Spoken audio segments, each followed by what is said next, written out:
আচ্ছা যাই হোক, আমি জয়েন করেছি।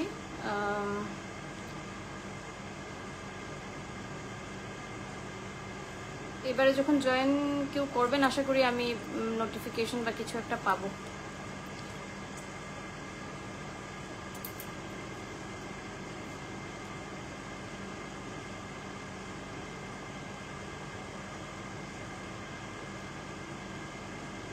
আচ্ছা 5 মিনিটস একটু ওয়েট করে নেই নাকি, আই গেস।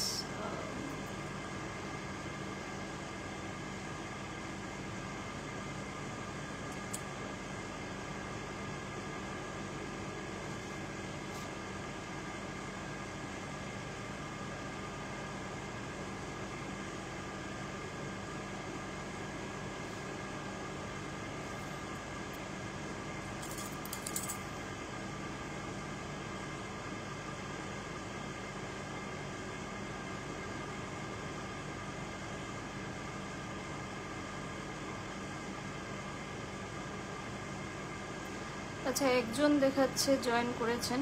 প্লিজ একটু কমেন্ট করে আমাকে জানান যে আমাকে দেখা যাচ্ছে, শোনা যাচ্ছে, বা আমার লাইভটা ঠিকঠাক স্টার্ট হয়েছে। অ্যাডমিন প্যানেলে যদি কেউ থেকে থাকেন তাহলে প্লিজ একটু জানিয়ে দেন।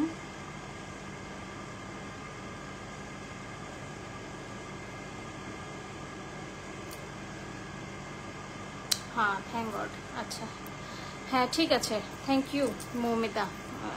জানি না, আমি এখানে কোনো কমেন্ট দেখতে পাচ্ছি না, তাই আমি বুঝতেও পারছি না কি চলছে। তো 3 জন আমাকে দেখাচ্ছে, আমি আরও 2-3 মিনিট একটু অপেক্ষা করে নেই, তারপর আমি স্টার্ট করে দেব। আর যেহেতু উইকডে, তাই আমি বেশি দেরি করব না, সো দ্যাট সবাই আপনারা আবার গিয়ে ঘুমোতেও হবে, কালকে অবভিয়াসলি সবার ওয়ার্ক প্লেসে যেতে হবে। জানি না আমাকে কমেন্ট কেন আসছে না, আমি ঠিক বুঝতে পারছি না। কিন্তু এখানে তো কমেন্ট আসতে হয়।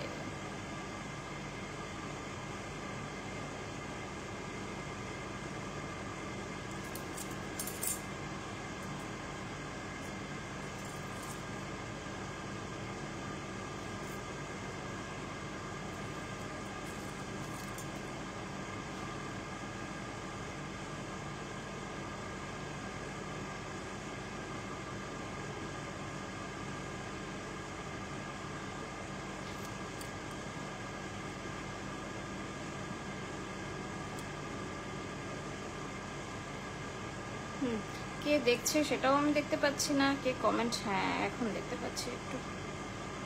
হ্যাঁ এই যে এখন আমি দেখতে পাচ্ছি মৌমিতা ওয়াচিং, আনন্দিতা ওয়াচিং, ঠিক আছে এখন বুঝতে পারছি। ঠিক আছে, আমি যেরকম বললাম আমি আরও 2 মিনিট ওয়েট করে যাচ্ছি, যদি আরও ভিউয়ার্সরা যদি জয়েন করেন তারপর আমি শুরু করে দেব।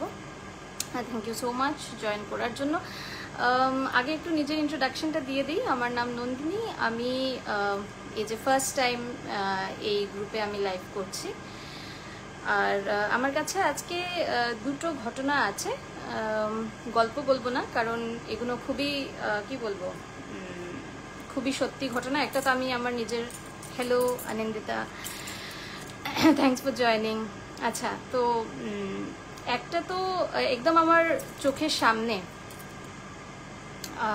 ঘটা, মানে আমি অন্যের সাথেই হয়েছে, বাট আমি দেখেছি ওর এক্সপিরিয়েন্সটা।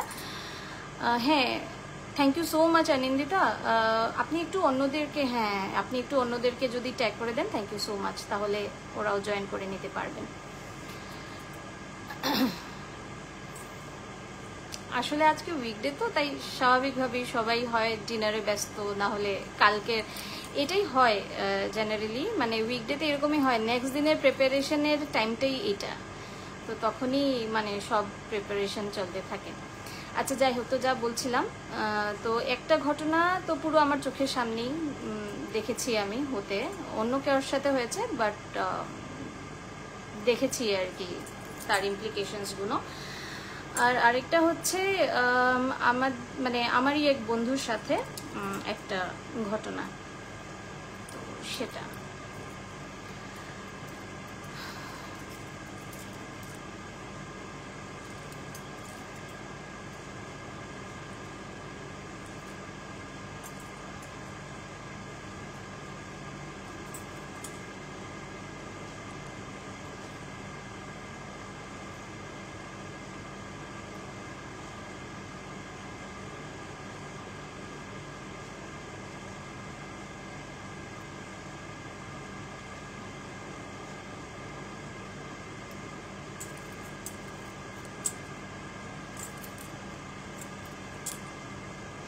আচ্ছা আমি কি স্টার্ট করে দেব?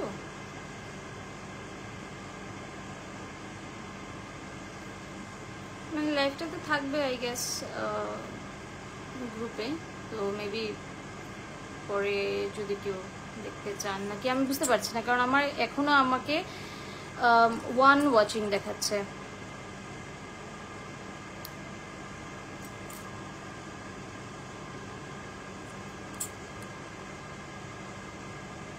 হ্যাঁ ঠিক আছে, ওকে। তো ফার্স্ট যেটা ঘটনা সেটা আমার একজন কলিগের সাথে হয়েছে। এবারে আমি বলি, আমরা একটা ইউনিভার্সিটিতে পড়াই, তো যার জন্যে মানে আর অনেক বছর হয়ে গেছে, তো তো সে এবার কি হয়েছে, ও মানে অনেক দিন মানে যে মেয়েটার আমি কথা বলছি তার কাছ থেকে আমি কনসেন্ট নিয়েছি গল্পটা শেয়ার করার, বাট সে আমাকে না করেছে যে ওর নামটা যেন আমি না বলি, তাই গল্পের সুবিধার্থে আমি ওকে মনিকা বলে ডাকছি, ঠিক আছে? তো এবারে আমাদের সেই সময়ে একটা ভালোই একটা গ্রুপ ছিল আর কি, এই মনিকা, আমি, তারপর আরো 2-3 জনের একটা বেশ ভালোই গ্রুপ ছিল। মানে আমরা একই টাইমে, হ্যাঁ করে দিয়েছি আমি স্টার্ট, তো আমরা একই টাইমে জয়েনিং যেহেতু, তো যার জন্য মানে ওই যে একটা বন্ধুত্ব হয়ে যায়, তো সেইভাবেই। আচ্ছা যাই হোক, তো এবার আমরা জানি যে মনিকা অনেকদিন ধরেই ওর একজন স্টেডি বয়ফ্রেন্ড আছে। তো ঘটনাটা যেটা আমি বলছি সেটা 2022 মানে ডিসেম্বর জানুয়ারির একটা ঘটনা। তো এবার কি হয়েছে, ও যেটা আমি বললাম, ও অনেকদিন ধরেই একজনের সাথে সম্পর্কে আছে, মানে ছিল সেই সময়টাতে, এবং ওর রোকা হওয়ার কথা। ও এদিককারই মেয়ে, হরিয়ানার মেয়ে, তো ওর রোকা হওয়ার কথা। তো ওই টাইমটার একটা ঘটনা আমি আপনাদেরকে বলছি।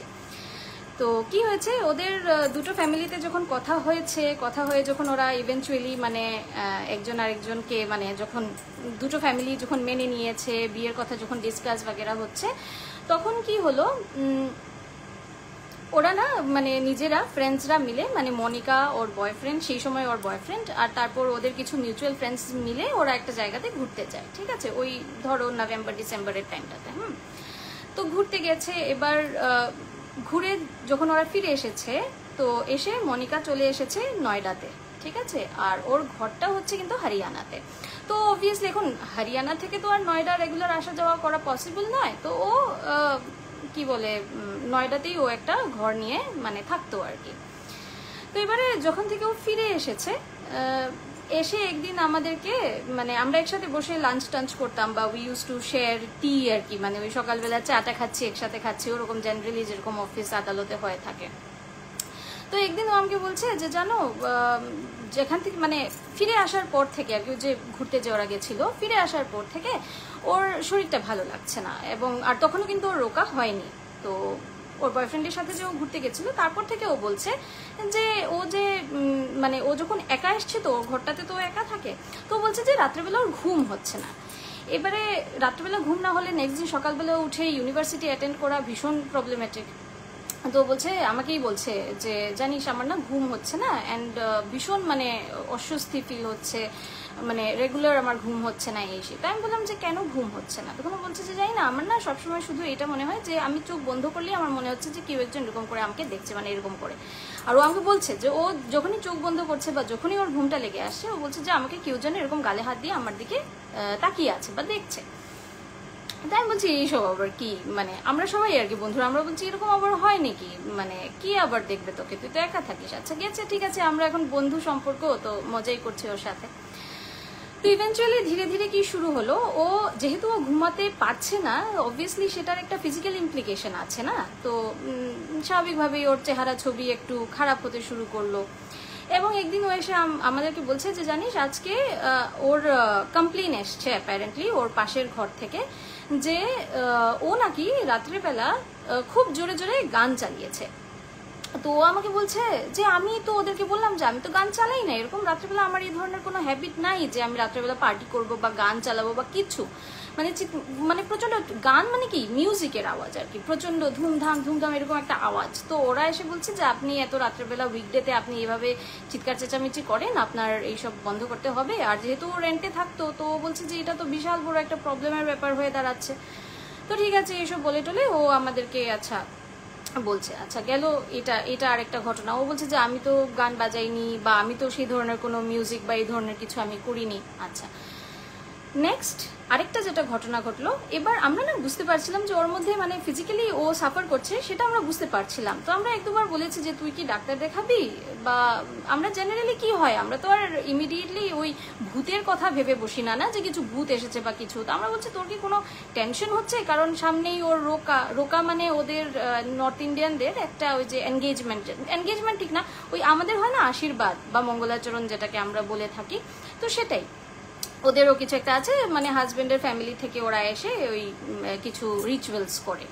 তো আমি বলছি তোর কি কোনো অ্যাংজাইটি বা কোনো টেনশন হচ্ছে যে তোর আগামীতে বিয়ে, তোর কি সেসব কিছু থেকে কি এই যে ঘুমের যেটাই মানে স্ট্রেস হচ্ছে সেটা থেকে কি ইনসমনিয়া টাইপের কিছু হচ্ছে? তো তখন বলছে যে না আমার তো সেরকম কোনো স্ট্রেস নেই, কিন্তু পাশের বাড়ির ওরা কেন বলছে যে আমার ঘর থেকে প্রচন্ড আওয়াজ আসে রাত্রেবেলা বা এইসব আর কি। হ্যাঁ তো ঠিক আছে, এবার মানে এই জিনিসটা নিয়ে আমরা খুব একটা ইনিশিয়াল থট কিন্তু তখনও দিইনি। এবার একদিন কি হয়েছে, ও আমরা তো লাঞ্চ একসাথে করতাম, তো আমার কেবিনেই ও ওর মানে আমরা একসাথে লাঞ্চ করবো বলে ওকে আমরা বলেছি যে হ্যাঁ তুইও তোর লাঞ্চ মানে তোর টিফিন নিয়ে আয়, আর আমার সাথে আমার আরো 2-3 জন মেল কলিগস ছিলেন, ওনারাও মানে ওদের কি বলে টিফিন নিয়ে এসেছেন। তো আমরা সবাই একসাথে খেতে বসেছি। এবার ও যখন টিফিনটা নিয়ে আসছে এসে বলছে, মানে ও না পুরো টিফিনটা নিয়ে এসে পুরো হতভম্বের মতো আমাদের দিকে তাকিয়ে আছে। আমি বলছি কি হয়েছে, আও ব্যাঠো। তো ওনার টিফিনটা খুলে যখন আমাদেরকে দেখাচ্ছে, আমরা দেখছি যে টিফিনে যে কেউ যদি খেয়ে নেয়, রুটি তরকারিটা যদি কেউ খেয়ে নেয় তাহলে যেরকম একটা অবস্থা হবে সেরকম। তো তখন আমরা ওকে বলছি যে কি হয়েছে, তুই কি খেয়ে নিয়েছিস? তো বলছে আমি তো খাইনি, আমি তো টিফিন প্যাক করেছিলাম কালকে রাত্রেবেলা। আসলে কি ব্যাচেলার মেয়ে তো রাত্রেবেলায় আর কি সবকিছু রেডি করে রেখে দেয় যাতে সকালবেলা উঠে জাস্ট টিফিনের ব্যাগটা নিয়ে বেরিয়ে যেতে পারে। তো বলছে আমি তো সবকিছু রাত্রে মানে রেডি করে আমি তো ফ্রিজে রেখে দিয়েছিলাম। তখন আমরাও অবভিয়াসলি একটু মানে অকওয়ার্ড হয়ে যায় জিনিসটা, কারণ সাথে আরো 2-3 জন মেল কলিগস ছিলেন, ওরাও ভাবছেন যে এর হলোটা কি হঠাৎ। আর ওকে না তখন মানে কথাটা জাস্ট আমরা ইয়ে করার জন্য ওকে বলছি যে ঠিক আছে কিছু হবে না, আর নিরামিষ কিন্তু খাওয়াটা কিন্তু একদম নিরামিষ, এখানে যে কোনো চিকেন মাটনের কোনো ব্যাপার ছিল সেটা কিন্তু নয়। তো ও এবার আমাকে বলছে যে এটা কি হলো, মানে ও প্রচন্ড টেনশনে পড়ে গেছে এবং আমি ওকে দেখে বুঝতে পারছি পুরো একদম মানে মুখ টুক লাল হয়ে গেছে নলুদের। তো আমি ওকে বলছি আচ্ছা ছেড়ে দে, তুই আমাদের থেকে খেয়ে নে, ঠিক আছে। তো এবার ও খেয়ে যখন ও গিয়েছে তখন আমার সাথে যারা মানে স্যাররা ছিলেন ওরা বলছেন আর কি যে এই কথাটাকে না এখান থেকে আর বের করবো না, কারণ যদি ম্যানেজমেন্ট থেকে কিছু একটা বুঝতে পারে যে একটা মেয়ে বলছে যে আমি টিফিন ভরেছিলাম টিফিন নেই, তো ওরা তো আর এটা বুঝবে না যে ভূতের কোনো ব্যাপার বা এখানে কোনো ধরনের মানে ইনফ্যাক্ট তখনও আমরা এটাই ভাবছি যে ওর কিছু হচ্ছে কি। তো এবারে উনি তখন বলছেন যে এইসব জিনিস আর এটা নিয়ে আর ডিসকাস করা দরকার নেই। তারপর যখন ও এসছে আমরা ওকে বলছি যে তুই প্লিজ ডিনের সাথে কথা বল, তুই মানে আমাদের যিনি ডিন ম্যাডাম ওনার সাথে তুই কথা বলে তুই কিছুদিনের জন্য ছুটিতে যা, কারণ দিস ইজ মানে গেটিং রিয়েলি অকওয়ার্ড, এই জিনিসগুলো কি হচ্ছে আমরা তো বুঝতে পারছি না, তুই নিজে একটু ডাক্তার দেখা আর একটু ঘরে গিয়ে একটু মানে শান্তি মতো একটু থাক। এবারে ও আমাদেরকে বলছে যে না এই প্রবলেমসগুলো ওর সাথে অ্যাপারেন্টলি রেগুলারলি হচ্ছে, যে মানে এই মাত্র কিছু একটা রেখে যাচ্ছে দেখছে এসে যে জিনিসটা সেই জায়গাতে নেই, মানে এই ধরনের কিছু ছুটপুট কিছু ঘটনা।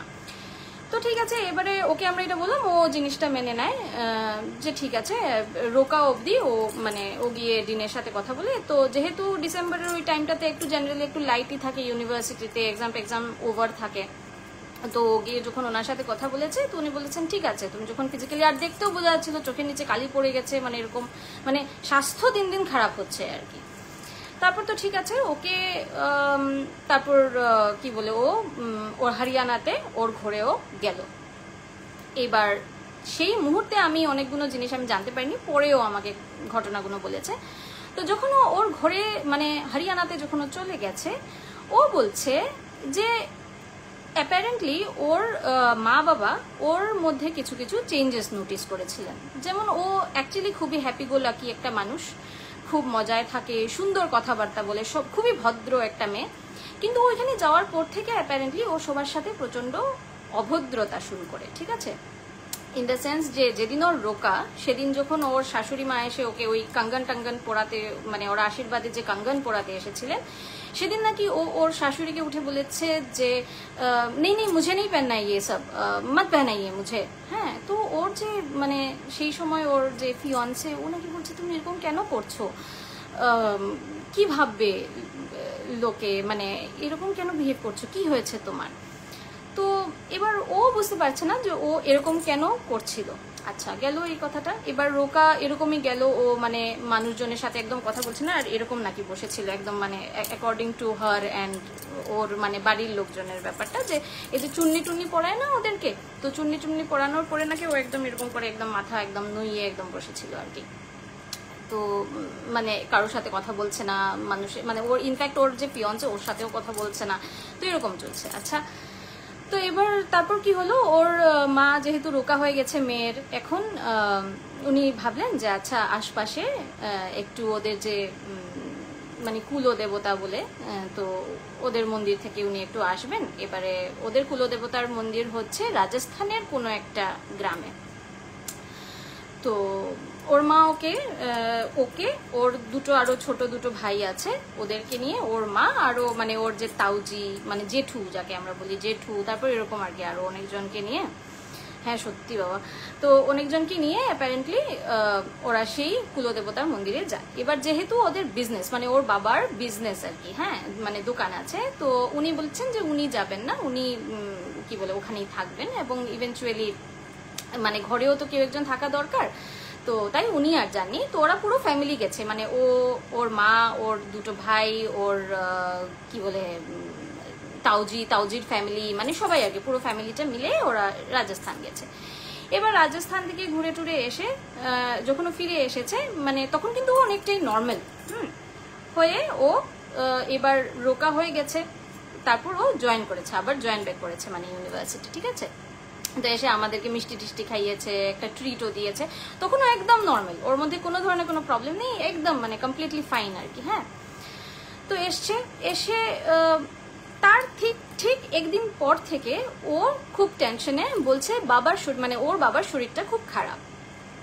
তো খুব খারাপ কি হয়েছে, যে না ওনার নাকি প্রচন্ড মাথা ব্যথা, এবং ওনার মানে সাংঘাতিক কষ্ট হচ্ছে, উনি ঘুমাতে পারছেন না, এবং মানে কাতরাচ্ছেন আর কি, যে প্রচন্ড মাথা ব্যথা, নড়তে পারছেন না, এরকম অবস্থা।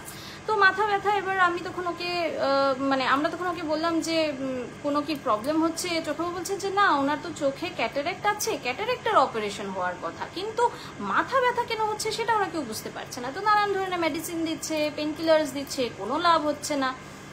তারপর কি হলো, ওনাকে হসপিটালাইজ করতে হলো, কারণ ওনার এই চোখের এই যে জায়গাগুলো, এই জায়গাগুলো আস্তে আস্তে না নীল কালো, ওই যে ব্রুজ হয়ে গেলে যেরকম একটা হয়, মানে খুব জোরে মারলে পরে একটা জায়গাতে যখন রক্ত জমে যায় তখন জায়গাগুলো কিরকম হয়, একটা নীলচে কালো গ্রিন ওই টাইপের একটা কালার হয়ে যায় না, তো সেরকম কিছু একটা ওনার এই চোখে এইসব জায়গাতে হচ্ছিল।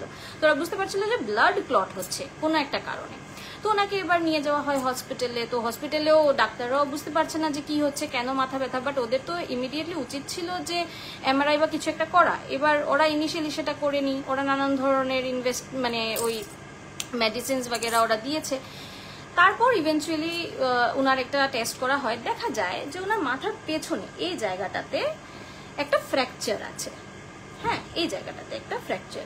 এবার ফ্র্যাকচার অনেক কারণেই হতে পারে, কেউ হয়তো বা পড়ে যদি গিয়ে থাকেন, মাথা উল্টো এভাবে যদি পড়ে গিয়ে থাকেন তাহলে হতে পারে, বা কেউ যদি মেরে থাকে, তো ওরা তখন সেটাও সন্দেহ করছে যে কেউ কি মারলো পেছন থেকে, কি হলো ব্যাপারটা, কারণ পরিবারের তো কেউ সেদিন ছিল না, না উনি পড়ে গেলেন, কি হলো। কারণ ডাক্তাররা এবার যখন দেখছে ওনার কোনো ধরনের কিন্তু ফিজিক্যাল কোনো হিস্ট্রি নেই, যে ওনার হাই প্রেশার থেকে যে স্ট্রোক হয়ে উনি মাথা ঘুরিয়ে পড়বেন, সেরকম কোনো ব্যাপার নেই, মানে ভদ্রলোকের কোনো হাই প্রেশার টাই প্রেশার এই ধরনের কিছু নেই। তো এবার ওদের যেহেতু মানে হরিয়ানার অনেক পুরনো ফ্যামিলি এরা, তো বেশ ভালোই মানে ফাইন্যান্সিয়াল কন্ডিশন ওদের অনেক ভালো, এবং যেহেতু বিজনেস ফ্যামিলি তাই মানে জয়েন্ট ফ্যামিলি, তো বুঝতেই পারছেন মানে একটা ভালোই আর কি, বেশ ধনী প্রতিপত্তিশালী একটা ফ্যামিলি। তো ওদের না ঘরে ওই সিসিটিভি ক্যামেরাগুলো যে থাকে ওগুলো লাগানো আছে। তো এবার ওরা না এটা দেখার চেষ্টা করছে যে কি হয়েছে, উনি কি হলো, উনি কোথায় পড়লেন, উনি ব্যথাটা কি করে পেলেন। তো বাইরে তো রাস্তাঘাটে কিছু যদি হয়ে থাকে তাহলে তো ফ্র্যাকচার হওয়ার মতো যদি কিছু হয় তাহলে তো তিনি মানে হেঁটে আসলেন কি করে। তো ওরা এটাই ভাবছে যে ঘরে কিছু হলো নাকি। এবার ওরা প্রত্যেকটা রুমের, কারণ ওদের একটা ডুপ্লে এটা, তো প্রত্যেকটা রুমের ওরা ফুটেজ দেখছে। এবার বেডরুমের যখন ফুটেজটা ওরা দেখে তখন দেখছে যে অ্যাপারেন্টলি ওর বাবা হেঁটে মানে বিছানায় উঠতে যাবেন, তো উপর থেকে দেখছে, তো দেখছে যে ওর বাবা হেঁটে উঠতে যাবেন, ওনার সামনে এই জায়গাটাতে কিছু একটা মনে হলো যেন খুব জোরে লাগলো এবং উনি পুরো এরকম হয়ে পড়ে গেছেন, ঠিক আছে, পুরো উল্টো হয়ে পড়ে গেছেন আর কি। হ্যাঁ, পড়ে গিয়ে উনি যে এই জায়গাটাতে হয়েছে, কিন্তু তারপর আবার দেখাচ্ছে যে উনি আস্তে আস্তে আস্তে আস্তে উঠেছেন। হ্যাঁ, মাথায় এরকম করে হাত দিয়ে দিয়ে এরকম করে করে উঠেছেন, উঠে আস্তে আস্তে উনি বিছানায় গেছেন এবং গিয়ে উনি শুয়ে পড়েছেন। কিন্তু ওনাকে যখন জিজ্ঞেস করা হচ্ছে, কারণ হসপিটালে তো অবভিয়াসলি এখন মেডিসিন অ্যাডমিনিস্টার করার পরে উনি কিছুটা রিলিফ পেয়েছেন, কিন্তু ওনাকে যখন জিজ্ঞেস করা হয়েছে যে তুমি কিসের মধ্যে তোমার এই যে এরকম করে যে ঠুকলো, কিসের মধ্যে মাথাটা ঠুকলো এবং কি করে তুমি পড়লে, ওই পুরো এপিসোডটাই ওনার মনে নেই, ঠিক আছে। তো এবার ও না তখন মানে এই ফুটেজটা দেখে ওরা তখন সাংঘাতিক ভয় পেয়ে যায়, যে তখন ওর মা বুঝতে পারে যে এটা কিছু একটা হচ্ছে যেটা নর্মাল না। ওনার মেয়েরও এই ধরনের মানে যে বিহেভিয়ারাল চেঞ্জেস বা মানে মেয়েটা যে ওর ফিয়ন্সের সাথে কথা বলতে চায় না, ও মধ্যেখানে এই জিনিসটা আমি মিস করে গেছি। ও যখন ফিরে এসেছে আমরা শুধু একটাই ওর মধ্যে চেঞ্জ দেখছিলাম, যে ও ওর ফিয়ন্সের সাথে পাপিয়া বলছেন এসে গেছে। হ্যাঁ, থ্যাংক ইউ সো মাচ। আচ্ছা, আমি অবশ্য শুরু করে দিয়েছিলাম গল্পটা, বাট যাই হোক। তো এবার ও কি বলে, তো আমরা যে জিনিসটা তখন লক্ষ্য করছিলাম যে ওর মানে ফিয়ন্সে যখনই ওকে ফোন করছে তখনই ফোনটা না কেটে দিচ্ছে, আর বলছে কি কথা বলবো, এখন তো রোকা হয়ে গেছে, কথা বলাই যাবে, আর তো পুরো লাইফ পড়ে আছে কথা বলার, এই সেই এইসব করছে। তো ঠিক আছে, ওইটাকে আমরা এতটা ইয়ে করিনি। তো ইভেনচুয়ালি আমি যখন পুরো ঘটনাটা জানতে পারছি তাই আমি বলছি। তো এবারে ওরা যখন এই ফুটেজগুলো দেখে তখন দেখে ওরা প্রচন্ড ভয় পেয়ে যায়। ভয় পেয়ে ওর মা ওদের যে পুরোহিত আর কি, যিনি ওদের সব ধরনের মানে পুজোর কাজ টাজ বা নানান ধরনের কাজ যিনি করেন, ওনাকে উনি একটা ফোন করেন যে কিছু তো একটা হয়েছে। ও তার মধ্যে ওর বাবা সবকিছু ঠিক আছে, উনি শুধু ওনার ওয়াইফকে সহ্য করতে পারছেন না। ওনার ওয়াইফকে যখনই উনি দেখছেন উনি বলছেন এখানে কি করছিস। আর এখানের মানুষরা মানে নর্থ ইন্ডিয়াতে মানুষরা নিজের ওয়াইফদেরকে তুই তুই করেই বলে। তো বলছে এই এখানে কি করছিস, তুই তুই যা, তোর বাড়িতে যা, তোর বাড়িতে যা। তো মা বলছে আমার বাড়িতে যাবো মানে, আমার বাড়ি তো মানে এটাই, হ্যাঁ আমি তো এখানেই থাকি। তো বলছে তুই এখানে কি করছিস, বেরো এখান থেকে, আমার রুম থেকে বেরো, তোর জন্যই আজকে আমার এরকম অবস্থা হয়েছে। মানে ও মানে যে ভদ্রলোক নিজের ওয়াইফকে চোখে হারান, এত ভালোবাসেন, মানে ভদ্রলোকও খুব ভালো মানুষ, উনি ওনার ওয়াইফের সাথে হঠাৎ এরকম ব্যবহার করা শুরু করেছেন এবং মানে সাংঘাতিক যাচ্ছে তাই মানে ওকে ইয়ে করছেন যে হ্যাঁ তুই এখানে কি করছিস, বেরো এখান থেকে, আমার আশপাশে আসবি না, তোর জন্যই আমার যত ধরনের প্রবলেম, হ্যান তেন এরকম করে চলেছেন। আচ্ছা, আর তারপর মানে ওনাকে সামলাতে পারছে না, এই ধরনের ঘটনা চলছে, ঠিক আছে। এবারে কি হয়, ও যখন এইসব জিনিস জানতে পারে, মানে এই জিনিসগুলো তো তখন চলছিল যখন ও ফিরে এসেছে, মানে যখন ও ইউনিভার্সিটি যখন ও জয়েন করেছে। তো ও না এইসব জিনিস শুনে ও বলছে যে না না আমাকে একবার ঘরে এখন যেতেই হবে, এই যা সিচুয়েশন চলছে। কারণ ওর মা মানে একদম কান্নাকাটি করে ওকে ফোন করেছে যে তুই আয়, আমি তো বুঝতে পারছি না, এই তো আমাকে দেখতে পাচ্ছে না, আর আমি খুব ভয় পাচ্ছি। হ্যাঁ, আর ওই যে প্রবলেমগুলো ওর সাথে হতো, যে পাশের ঘর থেকে ওরা আওয়াজ পেত, এই সেই সেম ঘটনাগুলো এখন ওর ঘরের হওয়া শুরু হলো। মানে ওর মা বলছে যে রাত্রেবেলা 2:30-3টে নাগাদ উনি শুনতে পান যে কিচেনে ঢং ঢাং মানে আওয়াজ আর কি, মনে হচ্ছে যেন এই মশলাগুলো পড়ে গেছে, এইটা হয়ে যাচ্ছে, রান্না বান্না চলছে, কিরকম আওয়াজ। উনি ঘুম থেকে উঠে যখন এখানে মানে উনি যখন উঠে যান, মানে আওয়াজে উঠে যখন ওখানে উনি যান, দেখে সবকিছু একদম নিস্তব্ধ, কোনো আওয়াজ নেই, কিছু নেই। যেরকম ওনার সাথে কয়েকবার হয়ে গেছে। তো এবারে উনি অবভিয়াসলি ওনাদের যে পুরোহিত ফোন করেন, তো পুরোহিত মশাই আসেন, পুরোহিত মশাই এসে দেখে তখন মানে ওকে বলেন যে মানে ইত্যবসরে এও চলে গেছে নিজের ঘরে, উনি দেখে বলেন যে তুমি এর মধ্যে তুমি এমন কোনো একটা জায়গাতে গেছো যেখান থেকে তুমি এমন কিছু একটাকে নিয়ে এসেছো যে চায় না যে তোমার জীবনে কোনো ধরনের মানে পুরুষ সঙ্গ থাকুক, মানে তোমার জীবনের সব ছেলেদেরকে মানে যারা ওকে প্রোটেক্ট করতে পারে তাদেরকে ওই যে মানে আত্মাটা বা নেগেটিভ এনার্জিটা সরিয়ে দিতে চায়। তো যার জন্যে ও না তো ওর বয়ফ্রেন্ডের মানে উনি এই কথাটা বলেছেন সবকিছু দেখে টেখে আর কি। তো উনি বলছেন যে না এটার একটা উপায় করতে হবে, না হলে কিন্তু আর উনি বললেন ওদের কিন্তু বিয়ের ডেট ফিক্স হয়েছিল ফেব্রুয়ারি মাসে। তো উনি বললেন ফেব্রুয়ারি মাসে তো কোনো অবস্থাতেই এটা সম্ভব না, ফেব্রুয়ারি মাসে কোনোভাবেই মেয়ের বিয়ে দিতে আপনি পারবেন না, কারণ মেয়ের বিয়ে এখন দিলে একটা সাংঘাতিক অঘটন ঘটবে। তো একদম মানে চেপে যান আর কি, একদম কথাটা একদম কমপ্লিটলি চেপে যান, এই ধরনের কোনো মানে কথাবার্তাও যেন না হয়, বিয়ের কোনো কথাবার্তা যেন না হয়, এবং মেয়ের ওপর সাংঘাতিক একটা নজর পড়েছে এবং এই জিনিসটা যদি চলতে থাকে, এটাকে যদি মানে ট্রিট যদি না করা হয় তাহলে কিন্তু জিনিসটা আরো মানে ভয়াবহ একটা অবস্থা ধারণ করবে আর কি।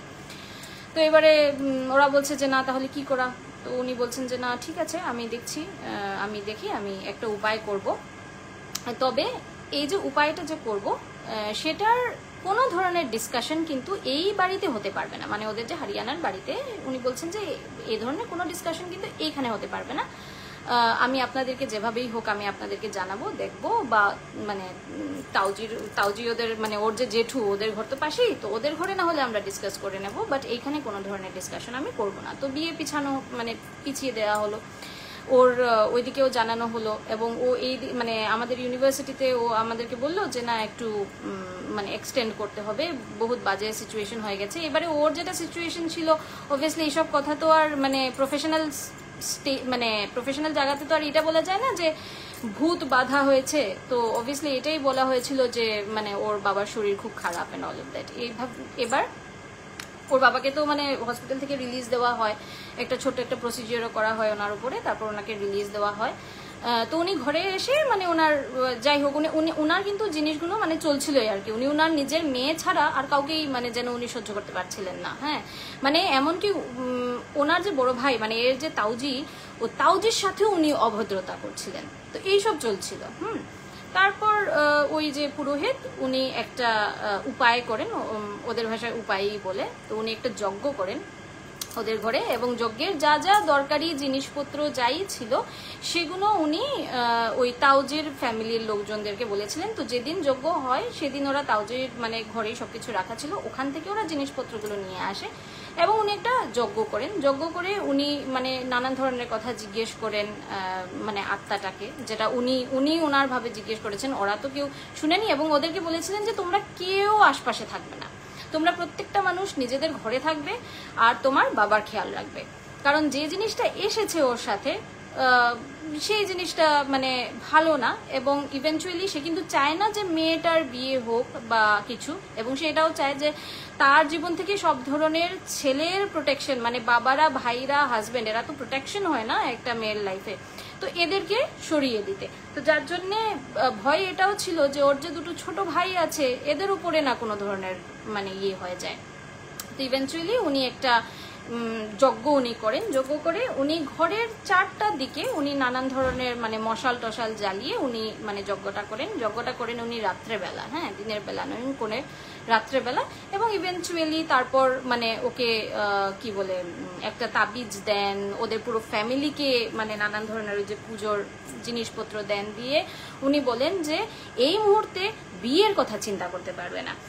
তো ওর এটা আমি 2022 ডিসেম্বর জানুয়ারির কথা বলছি, ওদের বিয়ে হওয়ার কথা ছিল ফেব্রুয়ারিতে, ওদের এই রিসেন্টলি এই মানে এই যে বৈশাখ মাসে যে একটা টাইম আসে না, ওই যে কি বলবো এপ্রিল মের যে একটা টাইম, সেই টাইমে ওদেরকে ইভেন্চুয়ালি বিয়ে হয়। কারণ এই জিনিসটা কিন্তু একদিনে ঠিক হয়নি, উনি কি প্রসিজিওর করেছেন সেটাও আমাকে ক্লিয়ারলি বলতে পারেনি বা বলতে হয়তো বা চাইনি, কারণ যতই হোক একটা প্রফেশনাল রিলেশনশিপ না আমার আর ওর মধ্যে, তো হয়তো বা বলতে চাইনি বা কিছু, বাট ও আমাকে এটা বলেছিল যে জানিস উনি বলছেন যে এখন, তবে একটা জিনিস মানতে হবে ওর যে মানে ফিয়ন্সে উনি যে এতদিন ওয়েট করেছেন বা উনি যে এই জিনিসটাকে মানে অন্য কোনো চেহারাতে যে উনি দেখেননি সেটাই অনেক বড় কথা।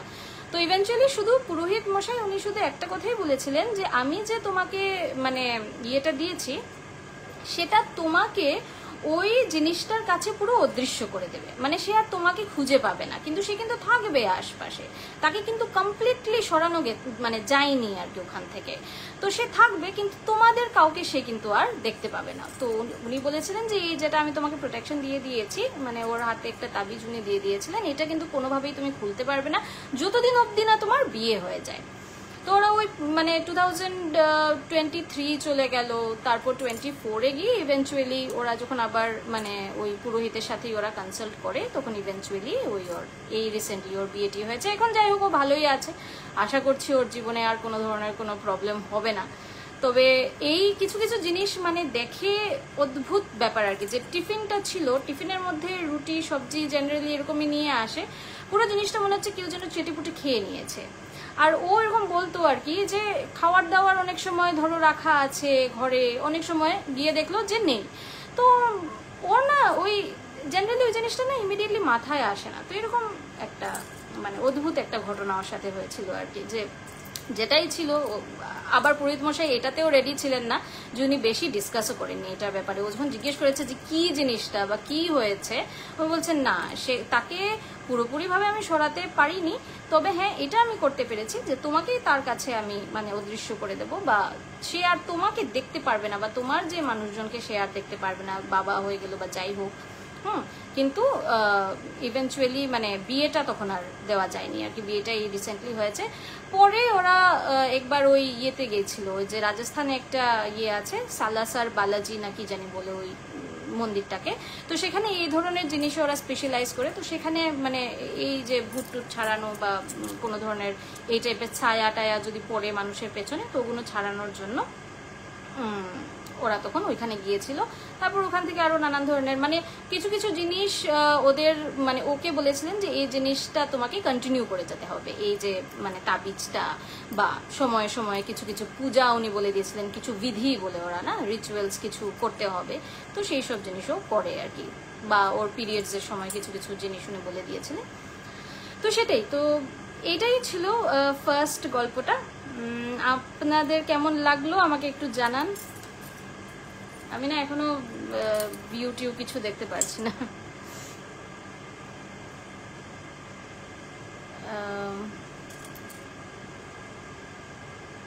হ্যালো সুদীপ্তা, আমাকে একটু জানান কেমন লাগলো ঘটনাটা।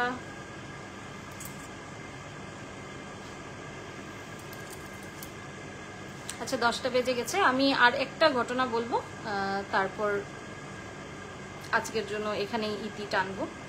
আমাকে একটু জানান, কারণ এটা না আমার ফার্স্ট লাইভ, আমি এর আগে আমি লাইভ টাইপ খুব একটা করিনি, তো আমার কেমন ছিল আপনাদের বুঝতে কোনো অসুবিধা তো হয়নি, এইসব জিনিস আমাকে যদি একটু জানান তাহলে আমি।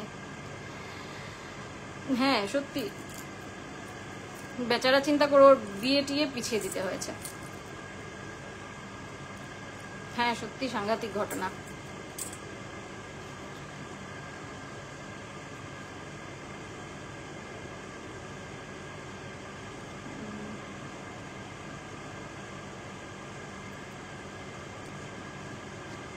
আচ্ছা ঠিক আছে, এটা একটা ছিল।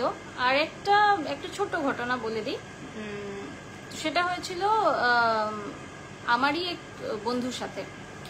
তো বন্ধু মানে কি, সেও ওই ইভেন্চুয়ালি পরে কলেজে উঠে বন্ধুত্ব আর কি। হ্যাঁ, তো তারও নামটা আমি নিচ্ছি না, মানা করেছে। তো তাকে ডাকছি রাতুল। তো রাতুল এবার ক্লাস 12-এ পড়ে, তখন কত হবে 2005-6 এর ঘটনা আর কি। তো রাতুল হচ্ছে ডিব্রুগড়ের ছেলে। এবার রাতুলের বন্ধু থাকে হচ্ছে লখিমপুর। তো ক্লাস 12-এর এক্সামের পর রাতুল ডিসাইড করেছে যে সে তার বন্ধুকে ভিজিট করবে লখিমপুরে। তো ও গেছে লখিমপুরে, এবং লখিমপুর ডিস্ট্রিক্ট আছে আসামে, ডিব্রুগড় আসাম। হ্যাঁ, তো ওর যে বন্ধু ও ওই লখিমপুরে ওদের ঘর, তো ও গেছে ওদের সাথে দেখা করতে, মানে থাকতে দেখা করতে, যেটা মানে হয় আর কি। আচ্ছা, তো এবারে আমাদের ওখানে না মানে আসামে স্পেসিফিক্যালি গ্রামাঞ্চলে যখন লোডশেডিং হয় তখন একদম পিচ ডার্ক থাকে, মানে পুরো একদম অন্ধকার যাকে বলে, একদম কিছু দেখা যায় না। শহরাঞ্চলে কিন্তু সেই জিনিসটা হয় না। শহরাঞ্চলে দেখবেন একটু ওই কি বলে ইয়ে থাকে, একটু আলো আধারি একটা ভাব থাকে, বাট ওখানেও এরকম না। তো এবার কি হয়েছে, ও গেছে ওদের মানে যখন গিয়ে পৌঁছেছে ওদের ঘরে, তখন কটা বাজে, সন্ধ্যা ওই ধরুন 6:30 নাগাদ এরকম। তো এবারে ওর বন্ধু গেছে, তো ওকে ফ্রেশ ট্রেশ হয়ে ওকে বলছে ঠিক আছে তুই খাওয়া দাওয়া কর, হ্যান তেন, আচ্ছা চাটা দিয়েছে, এইসব আর কি চলছে। তার মধ্যে হঠাৎ লোডশেডিং হয়েছে।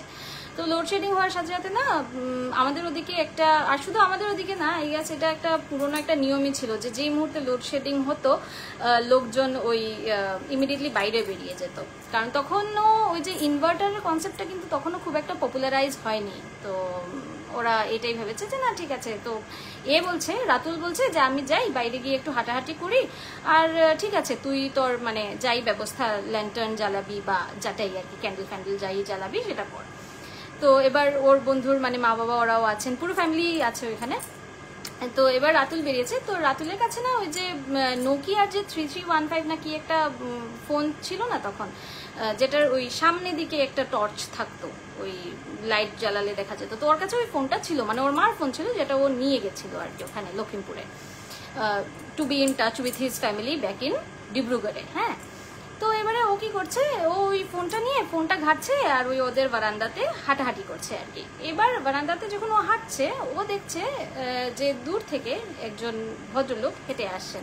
এবার অনেক সময় যদি আপনি অন্ধকারে থাকেন তাহলে দেখবেন একটা হয়ে যায় যে চোখটা সয়ে যায় অন্ধকারে, তাই না? তখন অন্ধকারেও যদি কিছু একটা নড়াচড়া করে তখন কিন্তু সেই জিনিসটা দেখা যায়। আর আশপাশে কিছু ঘর থেকে কিছু আলো আধারি একটা ভাব, তো ও দেখছে একটা ছায়া মূর্তির মতো কিছু একটা হেঁটে আসছে, ঠিক আছে? এবারে দেখতে দেখতে ও হঠাৎ মানে দেখলো যে চোখের নিমেষে জিনিসটা উধাও। ও না সাথে সাথে মানে কনফিউজ হয়ে গেছে যে এটা কি হলো, কেউ একজন তো হেঁটে আসছিল। তো যেমন ধরুন এই ধরুন ও হাঁটছে, হ্যাঁ, এখানে গেটটা, ওদিক থেকে ও দেখছে কেউ একজন হেঁটে আসছে। তো অনেক এটা দেখে পুরো চমকে উঠেছে আর কি, যে এটা কি হলো, কেউ একজন তো হেঁটে আসছিল, তো মানে হঠাৎ করে কি হলো, হঠাৎ করে কে মানে কি হয়ে গেল এটা। তো প্রথম তো ও নিজেও এই জিনিসটা মানে ডাইজেস্ট করতেও একটু টাইম লেগেছে না, যে এটা কি হলো। আর খুব একটা তো বেশি বয়স না, ক্লাস 12-এর মানে বাচ্চা। তো না তাকিয়ে আছে। ইমিডিয়েটলি ও কি করেছে, ওর মোবাইলে টর্চটাও জ্বালিয়েছে আর ডেকেছে, ওর বন্ধুটাকে ডেকেছে যে এই দীপ আয় আয় আয়, দেখ এখানে কি মানে কেউ কি এসে ঢুকে গেল নাকি। ও তো ভাবছে যে কেউ কি এসে লুকিয়ে গেল, চোর টোর তো নয়। তো এরকম ও ডাকছে দীপ দীপ দীপ তাড়াতাড়ি আয় তাড়াতাড়ি আয়। হ্যাঁ, তো দীপও কি করেছে, এসেছে ওই টর্চ লাইটটা নিয়ে, মানে ইয়েটা নিয়ে আর কি, যে ফ্ল্যাশ লাইটগুলো ছিল না তখন, যে আমরা হাতে নিয়ে ঘুরতাম, তো ফ্ল্যাশ লাইটটা নিয়ে ও এসেছে দৌড়ে একদম। তো এসে ওরা দেখছে কিছু নেই। এটা দেখে না ভীষণ ভয় পেয়ে যায়, মানে রাতুল ভীষণ ভয় পেয়ে যায়। তো ও বলছে এটা কি হলো, ও না আস্তে আস্তে আস্তে আস্তে ও মানে ঘরে চলে যায় আর কি। এবার ঘরে গিয়ে ও চুপচাপ বসে আছে। তো বসে না ও মানে চিন্তা করছে আর কি, যে এরকম হতে পারে না, কারণ গেট দিয়ে যখন এসে ঢুকছে খুব একটা বড় তো বাউন্ডারি ওয়ালটা ছিল না। তো ও বলছে যে এই লোকটা এরকম অদৃশ্য কি করে হয়ে গেল, না আমি চোখে ভুল দেখলাম, এটা কি হলো ব্যাপারটা। আচ্ছা ঠিক আছে, এবার এতটুকু পর্যন্তই। তো রাত্রেবেলা ও খাওয়া দাওয়া করেছে, সুন্দর খাওয়া দাওয়া করে ও ঘুমিয়ে পড়েছে। নেক্সট দিন যখন ও ঘুম থেকে উঠেছে, ও না এই দুটো জায়গাতে প্রচন্ড ব্যথা, হ্যাঁ, যেন ও মানে নড়তে পারছে না, মানে মাথা বা ঘাড়, হ্যাঁ, ও এরকম এরকম করতে পারছে না, মানে পুরো জায়গাটা মানে আক্রান হয়ে গেছে আর কি, মানে পুরো জায়গাটা একদম হয়ে গেছে, স্টিফ হয়ে গেছে, এবং ওর মানে প্রচন্ড ব্যথা। তো এবারে এরকম যখন শরীর খারাপ হয়েছে, তো ওর যে বন্ধু সে তার মা বাবাকে ফোন করে, মানে রাতুলের মা বাবাকে ফোন করে ব্যাক ইন ডিব্রুগড়, যে এরকম এরকম ঘটনা হয়েছে কি করা। তখন ওনারা বলছেন যে না এরকম তো মানে ডাক্তার দেখাতে হবে। এবার ওর এত খারাপ অবস্থা হয়ে গেল আস্তে আস্তে, মানে over the period of time, মানে একই দিনে আর কি ওর এরকম অবস্থা হয়ে গেল যে ওর লিটারালি ও আর বিছানা থেকে উঠতে পারছে না। খাওয়া দাওয়া তো দূরের কথা, ও বিছানা থেকে উঠতে পারছে না, ওর এরকম অবস্থা। তারপর তো যাই হোক আন্টি আঙ্কেলকেও বলা হলো, মানে ওর মা বাবাকেও বলা হলো যে আসো এসে দেখো, মানে এরকম ছেলে এরকম অসুস্থ হয়ে গেছে, এরাও একটু ভয় পেয়ে গেছেন।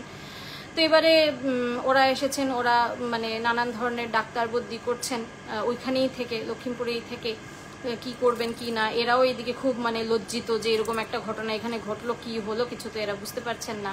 এবার এর আগের রাত্রে যে ঘটনাটা হয়েছে সেটা সবাই ভুলে গেছে, মানে সেটা নিয়ে ভুলে গেছে ইন দ্য সেন্স কি, দেখেছে তো ও একা, তো ওই ব্যাপারটা নিয়ে আর কেউ কোনো কথাই বলছে না আর কি, না দীপও কোনো কথা বলছে না, এও কোনো কথা বলছে না।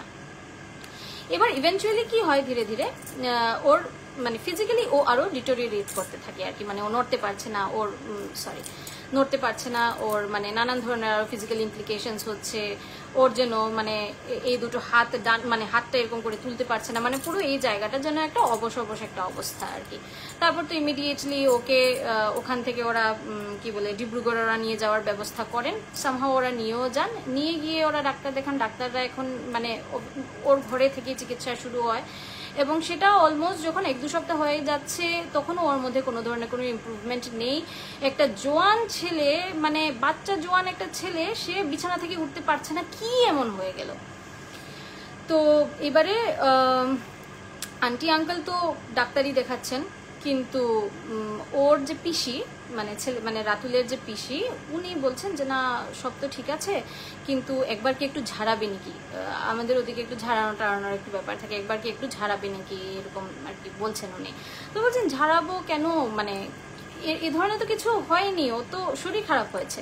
তো উনি বলছেন যে না ঠিক আছে, মনের শান্তির জন্য একবার একটু ঝাড়িয়ে দেখো, হ্যান তেন এরকম করে করে ওই ওদের এখানে যে কি বলে ওগুলোকে মুচি, মানে যারা ওই জুতো টুতো ইয়ে করে না, তো ওইখানে অ্যাপারেন্টলি এমন কোনো একজন মুচি ছিলেন যিনি এই ধরনের কাজও উনি করতেন আর কি। তো ওনাকে ডাকা হয়। তো ওনাকে উনি যখন এসেছেন, এসে যখন ওর এই অবস্থা দেখেছেন, মানে ওর পিঠ টিপ দেখেছেন সবকিছু, উনি বলছেন একে তো এরকম করে জাপটে ধরেছিল,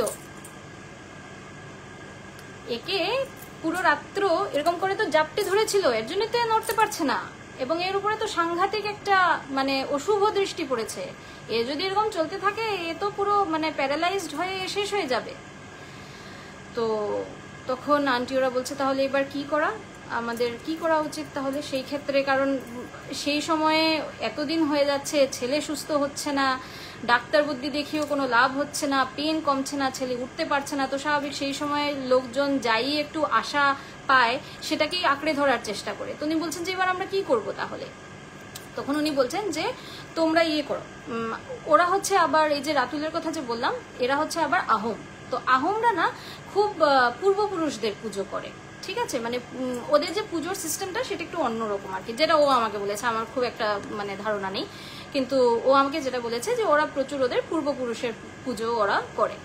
তো উনি তখন বলছেন যে ইয়ের পুজো করো, পূর্বপুরুষের পুজো করো, এবং ওদেরকে একদিন ডেকে এনে খাওয়া। তো ডেকে এনে খাওয়া মানে কি, ওই এরকম পুরো শতরঞ্জি বিছিয়ে দেবে, খাবার দাবার দেবে, মানে যা যা ওদের যা যা আইটেমস থাকে সবকিছু বানিয়ে দেবে, এবং পূর্বপুরুষদের বলো যে এই ছায়াটাকে যেন ওনারা দূর করে দেন, কারণ আমি পারবো না, এটা যেটা হয়েছে এটা আমার হাত থেকে বাইরে, আমি পারবো না, পূর্বপুরুষদের বলো এবং এই পুজোটা তোমরা করো। তো ইভেন্চুয়ালি ঠিক আছে আন্টি ওরা। এবার ও আমাকে আরেকটা কথা বলেছিল যে ওদের যে চুলাতে যে রান্না হয় না, মানে আমাদের যে পুরোনো যুগের যে একটা চুলা থাকতো, ইফ ইউ রিমেম্বার, মানে কেউ যদি দেখে থাকেন যে মাটির চুলা, তো 3টে স্তম্ভ টাইপের থাকে না, ওইটার উপরেই কড়াইটাকে বসিয়ে রান্না করে, তো ওরা ওই 3টে জিনিসেরই কিন্তু ওরা আবার পুজো করে। তো বলছে যে ওইটার পুজো হয়েছিল সেদিন, এবং ওই যে উনি যে ইলাবোরেট যে অ্যাফেয়ার মানে রিচুয়ালটা করতে বলেছিলেন যে এই ধরনের পুজো ঘরোয়া ভাবেই করতে হবে, এবং পূর্বপুরুষদের ডেকে বলো যে একে যেন এই মানে প্রবলেম থেকে যেন একে রক্ষা দেওয়া হয়, মানে রক্ষা করা হয়। তো এবার ওরা পুরো ওই যে ওদের সেটা যেভাবে ওরা পুজো করে, ওদের ওখানে আই গেস মাছ মাংস দেওয়া হয় পূর্বপুরুষদের, এবং একটু ওই ইয়েও অফার করা হয়, অ্যালকোহলও অফার করা হয় অ্যাকর্ডিং টু হিম আর কি। হ্যাঁ, আমি হয়তো বা সবার হয় না, বাট ও আমাকে বলেছিল যে ওদের সেই সময় মানে ওর ঘরে সেই পুজোটা ওইভাবেই করা হয়েছিল। তো এরকম 3টে এরকম আসন পাতানো হয়েছিল, এখানে খাবার দেওয়া হয়েছিল, এখানে গ্লাস টাস রেখে এখানে অ্যালকোহলও দেওয়া হয়েছিল, সবকিছু দেওয়া হয়েছিল, দেওয়া হয়ে পুজো টুজো হয়েছে। এবার পুজো হওয়ার পরে উনি বলেছিলেন যে ওখানে যেন একটা পাত্রে একটা জল রাখা হয়। তো ওরা সেটাও করেছিল। এবার উনি বলেছিলেন যে ওই পুজোটা যখন হয়ে যাবে, সবার যখন খাওয়া দাওয়া সবকিছু, মানে খাওয়া দাওয়া ইন দ্য সেন্স যখন অফারিং হয়ে যাবে, পুজোর অফারিংটা, তখন যাতে ওই বাটির মানে সেই পাত্রের যে জলটা, সেই জলটা যাতে একে খাওয়ানো হয়।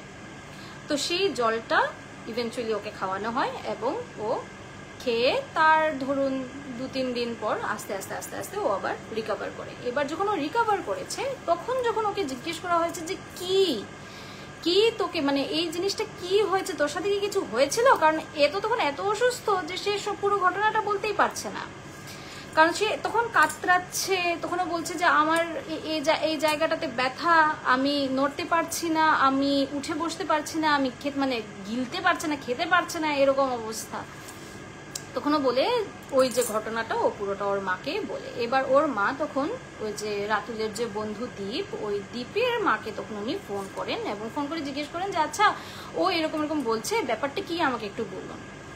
তখন উনি বলছেন যে এই জিনিসটা তো আমার জানা নেই, কি মানে কি ও দেখেছে সেটা তো আমি বুঝতে পারছি না, তবে ওদের ঘরে অ্যাপারেন্টলি, ওরা যে ঘরে মানে লক্ষ্মীপুরে, এরা কিন্তু যে ঘরের এই ঘটনা, সেখানে কিন্তু ওরা রেন্টে থাকতেন। বলছে যে মানে আমরা যতটুকু জানি ওই টাইমে ওই ঘরের যে মাকান মালিক, ওনার ছেলে মারা যায়, মানে ও সময় সুইসাইড কিছু না, মারা যায় আর কি। সে কিছু একটা হয়েছিল, মানে কোনো ধরনের অসুখ বা কিছু, যার জন্য সে মারা যায়। তো সেখানে নাকি তার সমাধি ছিল আর কি, এবং সেটা খুব ফ্রেশ ছিল, 1-2 মাসের মানে ঘটনা আর কি। তো তখন এই যে মুচি যিনি ছিলেন, উনি বলছেন যে এটা ওরই আত্মা, যে হয়তোবা চাইছিল যে একে আঁকড়ে ধরে সে যদি কোনোভাবে মানে তাকে শেষ করে, যদি তার ভেতরে ঢুকে কোনোভাবে যদি সে আবার তার জীবনটা ফিরে পায় বা কিছু। তো যাই হোক, এর পূর্বপুরুষের যেটাই ওরা পুজোটা ওরা করেছিলেন, করার পরে ওই পাত্রের জলটা খাওয়ার পর কিন্তু ও ঠিক আছে। এবং ইভেনচুয়ালি মানে এখন তো অনেকই কি বলবো, আমার সমান যেহেতু, তো অবভিয়াসলি এখন অনেক ওর বয়সও হয়ে গেছে, ও ঠিকই আছে, ও আর কোনো প্রবলেম ওর আর লাইফে কিছু হয়নি। তো এই ছিল দুটো ঘটনা। আশা করি আমি বলতে পারলাম ঠিকঠাক। কমেন্টে তো আমি কিছু দেখতে এখনো পাচ্ছি না, আমাকে লাইভেও কিছু দেখাচ্ছে না যে কে দেখছে কি না, বাট যাই হোক, আশা করছি যে আপনাদের গল্পগুলো ভালো লেগেছে। যদি থাকে তাহলে একটু আমাকে জানাবেন। ইভেন্চুয়ালি পরে যখন কেউ দেখবেন তাহলে তখন আপনারা একটু আমাকে জানাবেন যে কেমন লাগলো আপনাদের এই গল্পগুলো। আরও কিছু কিছু ছোট ছোট কিছু গল্প আছে, বাট সেগুলো আই গেস অন্য একদিন বলবো। আজকে 10:20 অলরেডি হয়ে গেছে, আমার মনে হয় সবাই এখন নিশ্চয়ই ঘুমোতে যাবেন, কালকে একটা সবারই চাকরি বাকরি আছে। তো ঠিক আছে, তাহলে আমি এখানেই শেষ করছি আজকের লাইভটা। আমাকে একটু শুধু মানে পরে আমি দেখে নেব কি কি কমেন্ট দিয়েছেন কি না। ঠিক আছে, অলরাইট, তাহলে সবাইকে গুড নাইট।